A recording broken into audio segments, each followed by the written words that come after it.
Hello again, everyone. Welcome back to the channel. This is A Backwards Glance. And here we tell stories, typically from here in Chambers County, with a little bit of a southern flavor to them. And I'm laughing a little bit this morning because this is, I think, take number 13. Maybe it'll be lucky 13. Having a little trouble getting going this morning, but we're going to persevere and get this stuff done. I'm reminded this week as I finished another book, sent it off to editing, I had to do a great deal of reading and research on my very first book called A Backwards Glance. So a lot of stories from that original book were refreshed in my mind. And one subject that came up was flying. I flew just about every week for 20, 25 years. I was just on an airplane all the time. Now I'm really happy that I don't have to do that today. I do not want to do that at all. Flying is no longer in my blood, but look, 4 million miles on Delta alone, not even speaking about the other airlines, it'll just tell you that I did that on a regular basis. Well, as I read the book and I thought more about some of the things I'd written about flying and traveling, some really interesting things came back into my mind. And it was never, ever a problem, it seemed like, over the course of a month to run into some celebrity, some person, a public person, a well-known person. So let me take you to one of the first interesting celebrity sightings I had. I worked for the Jacksonville district and I was located in Mobile, Alabama. And I was promoted over to the city of Jacksonville to run the largest territory in the district. And I was really excited about this. And we just were traveling back and forth trying to find a house and relocate and things of that nature. Now, this is 1980 in the Atlanta airport. The new terminal had just opened. And, you know, I'm going through the airport kind of awestruck. I had flown out of the place a few times when they were just the round carousel-like terminals. This was a major building, a big deal. So my wife and I were going up the escalator. I had my son, who was 3 weeks old, in my arms, and we're going up the escalator to connect to a flight to go to Jacksonville. I'm looking around, as is my habit, just taking in the sights. A country boy goes to the big city. I'm looking at everything. I just happened to glance at the man behind me, and it struck me like I know him. And it was like, why do I know that face? Man was tall, really broad-shouldered, wearing sunglasses and a sports jacket on. So I glanced at him a couple times, and I'm holding my son. We get off the escalator, and I just couldn't resist. I stopped, and I turned around, and I looked at him, and I said, "Excuse me, sir. Are you Charlton Heston?" And this man took off his sunglasses, kind of a dramatic flare, took off his glasses and said, "Yes, I am. How are you?"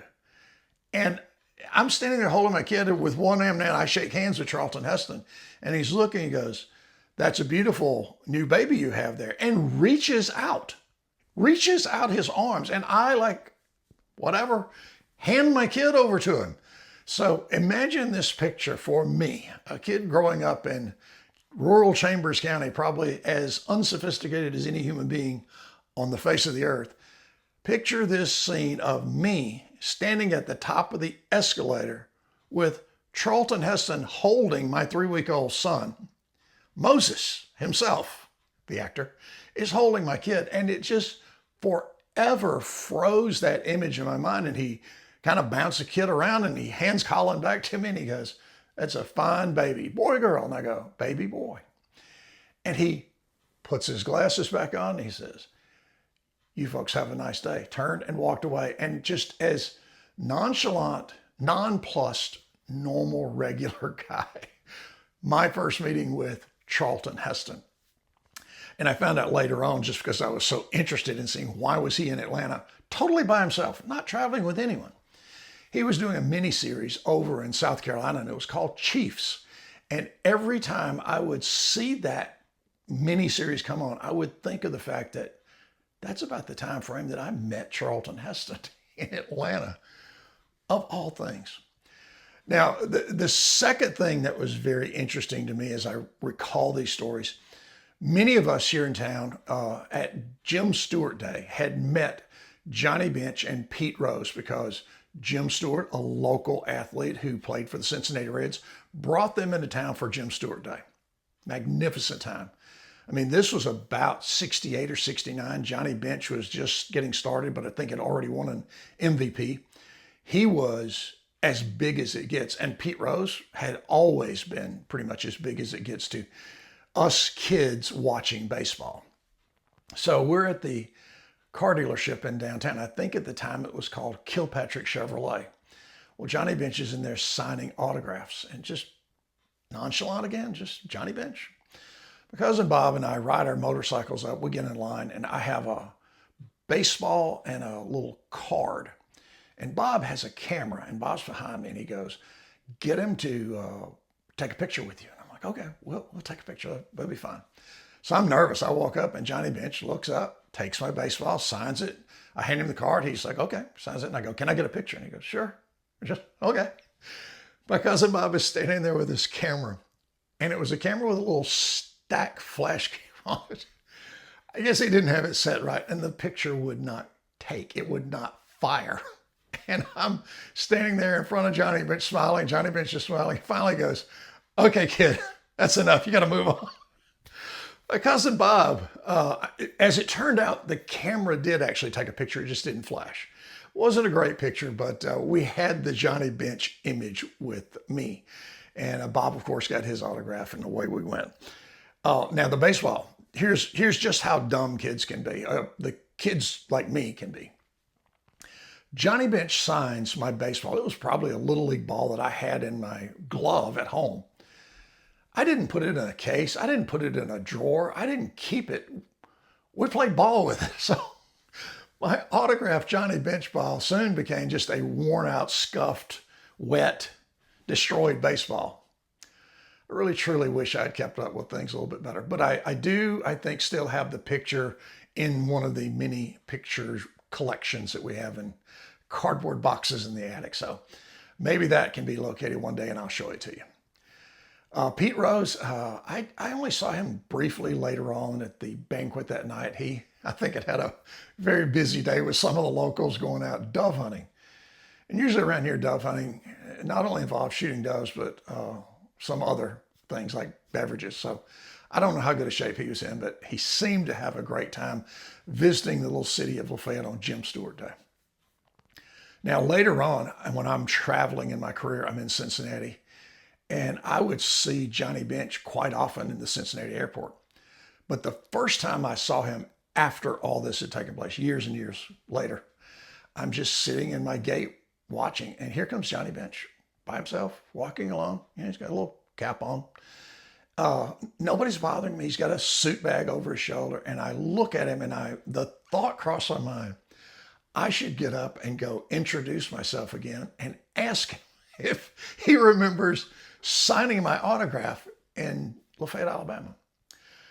Well, thank goodness my better judgment took over, and I did not go embarrass myself in front of Johnny Bench, but it was great to see him. And in addition to that, I saw Pete Rose there again. I saw Tony Perez there. I mean, it was so unusual. Now, I never got to see my hero, Sparky Anderson, who was the manager of that team.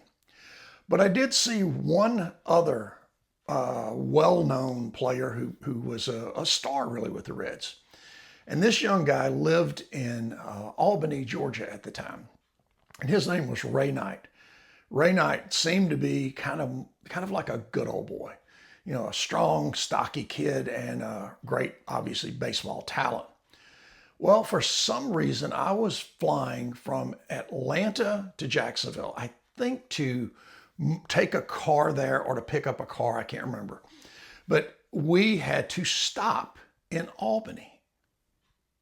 We flew from Atlanta to Albany, Albany to Jacksonville. Well, we get on the plane, and I just happened to be sitting there with a Sports Illustrated in my hand. I'm reading that and minding my own business. And I just glance up, and sure enough, there's Ray Knight getting on the plane. That was long before he and Nancy Lopez were married. He was with some other young lady, and they were traveling, and he gets on, and I recognize him immediately. He goes right in the back, sits down. You know, I'm excited. I'm thinking, this is another one of the Reds. He's going to spring training. This is probably 79. He's replacing Pete Rose. He is really stepping into the breach. He's going to be a really important cog in that big wheel. I couldn't stand it. So middle of the flight, I get up and I walk back, and he's sitting there with his girlfriend or whatever. And I said, "Excuse me, sir, I'm sorry, but are you Ray Knight?" And he looks up with a big smile and he goes, "Yeah, man, I'm Ray Knight. How are you?" And shakes hands. Doesn't get up or anything. But yeah, I glanced at the girl he was with, and she was like, "Oh man, go away. Just leave us alone." But I just wanted to say hello. I said to him, "Hey, I'm a big Reds fan. I just wanted to say hello." And I have my magazine in my hand, and I walk on past and I go and sit down. Well, I didn't want to bother him or anybody else. I thought it was a big deal to shake hands with Ray Knight. I'm getting off the plane in Atlanta. We're deplaning. And someone taps me on the shoulder. And I turn around. It's Ray Knight. When I turn around, I still had the Sports Illustrated in my hand. And he reaches out and takes it, has a pen in his hand, writes his name across the Sports Illustrated, Ray Knight, and says, "Hey, you're a big Reds fan. If you ever get to Cincinnati, here's the clubhouse number. Give me a call. I'll get you down there and let you see everything." I got to tell you, this is honest truth. I just found this Sports Illustrated maybe a year ago, and I have it. I should have brought it out today, but I didn't think of that. Ray Knight's signature, the Cincinnati Reds clubhouse number in Riverfront Stadium. That's just the kind of guy he was. And I guess that's the way the world was back in those days. And I think I had mentioned him. I had driven up from Auburn to see a few Reds games. I think he said, "If you're ever back, call the clubhouse number. If I'm there, if they can find me, I'll get you down and show you around the clubhouse." That was a really, really unusual day, but 100% true. This is the absolute truth. Now, from there, when we think about baseball celebrities, I've seen a lot of players. I mean, just all sorts of, I saw Nolan Ryan in the airport one day, and just all sorts of miscellaneous players. But one of the greatest days of my life was being in the Delta Crown Room. We were going to Vegas on a gambling trip, my brother-in-law and a few other guys. And we see Hank Aaron in there, the home run king, Hank Aaron. And he was obviously older, but, very distinctive Hank Aaron. We get up to leave, and I walk out the door, and my brother-in-law is right behind me. And as we're standing there talking, he realizes he's left something in the Crown Room. So we're just outside the door, just leaving. Well, wouldn't you know it, Mr. and Ms. Aaron are leaving at the exact same time. My brother-in-law is a little bit of one of those kind of live wire guys. He's a little bit energetic. He kind of bounces around all over the place. So he realizes this. He goes, "Oh, wait, I left my so-and-so." And he turns around. And as soon as he turns around, he runs into Hank Aaron. I mean, bam, right into Hank Aaron, and pushes him up against the wall right beside the door. And I swear to you, I thought he was going to knock the man to the floor of the Atlanta airport. And, I'm starting to reach forward to think, oh my God, my brother-in-law has knocked Hank Aaron out. So Mr. Aaron kind of composes himself. My brother-in-law is very apologetic. And he goes, "Oh, that's okay. No problem. I understand." And it just will not leave my mind that of all people in the world to really hammer and Hank, it was my own brother-in-law coming out of the Crown Room. But those were the days. Now, in addition to that, Jaguars, I saw tons of Jacksonville Jaguars as I flew in and out, tons of Atlanta Braves, and a lot more movie stars. Some of them were very interesting. Some of them were not interested in talking or even visiting. And once I ran into this very famous pro golfer, and her name was Michelle. Not we, but her name was Michelle. And I sat next to her. And, I recognized her, and I said, "Are you?" And she never stopped looking forward. And she goes, "I am not talking to you." You're an LPGA player. I mean, it's not like you're world famous. You're a great athlete and all those things. But I just asked if that's who you were. I wanted to say hello. Maybe she had some bad experiences, but Michelle never made eye contact with me, never stopped looking forward. And when we landed, same story. She didn't say sorry. She didn't say goodbye. She didn't say a word. She got up and left. So I have had the best and worst, I think, of some celebrity contacts on airplanes. We got a few more of those I want to pass along. One, a great celebrity. The President of the United States was on my airplane one night. And yeah, it's true, but it's a long story. We'll come back again and tell you that one later on. Until we get back together, take care. See you soon.